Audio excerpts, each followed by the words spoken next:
નમસ્કાર, આપ જોઈ રહ્યા છો P24 ન્યૂઝ ગુજરાત। ભાવનગરમાં 3 દિવસ પહેલા કાચના મંદિર પાસે આવેલા ફોરેસ્ટ ક્વાર્ટરમાંથી પત્ની, પુત્રી અને પુત્રને તકિયાથી મોઢું દબાવી એક પછી એક 3ને મોતને ઘાટ ઉતારનાર એસીએફ શૈલેષ ખાંભલાને ભાવનગર પોલીસે ઝડપી લીધો છે। ત્યારે શૈલેષ ખાંભલાને ફાંસીની સજા કરવાની માંગ સાથે સુરતના કાપોદ્રામાં રબારી સમાજની કેન્ડલ માર્ચ યોજાઈ હતી, જેમાં ખાટકી શૈલેષ ખાંભલાને ફાંસી આપો ના બેનર સાથે મોટી સંખ્યામાં લોકો જોડાયા હતા। ભાવનગર ખાતે બનેલી હૃદય કંપાવનારી ટ્રિપલ મર્ડરની ઘટનામાં મૃત્યુ પામેલા નયનાબેન અને તેમના 2 માસૂમ બાળકોને શ્રદ્ધાંજલિ આપવા તથા આરોપીને સખતમાં સખત અને ત્વરિત ફાંસીની સજા થાય તે માટે સુરત રબારી સમાજ દ્વારા એક વિશાળ કેન્ડલ માર્ચનું આયોજન કરવામાં આવ્યું હતું। મારું નામ ઉકાભાઈ ખાંભલિયા છે।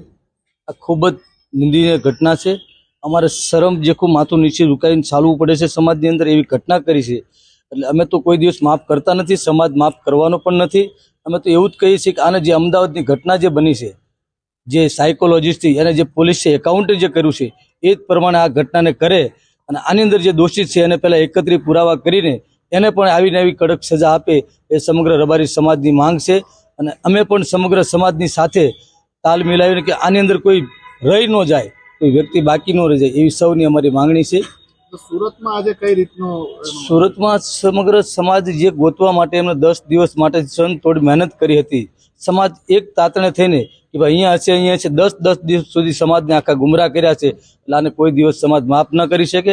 આજે અહીંયા વડવાળા સોસાયટીની અંદર સમગ્ર સમાજ ભેગો થયો છે। અહીંયાથી કેન્ડલ માર્ચ લઈને અમે વડવાળા સર્કલ સુધી જઈને બાળકો અને જે બેન છે એમને દિવ્ય આત્માને શાંતિ વડવાળા દેવ આપે એ જ પ્રાર્થના માટે અમે સૌ ભેગા થયા છીએ। અને આવા આરોપી કોઈ સમાજનો હોતો નથી, આ માનવ જાત માટે કૃત્ય છે। એટલે દરેક સમાજ આની અંદર જોડાયેલો છે।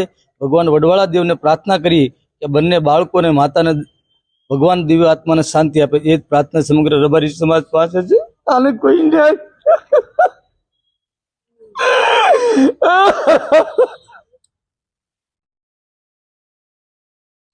અમારી પાસે કોઈ વર્ણન નથી આનું કરવા માટે, અને કડકમાં કડક સજા કરે સરકાર।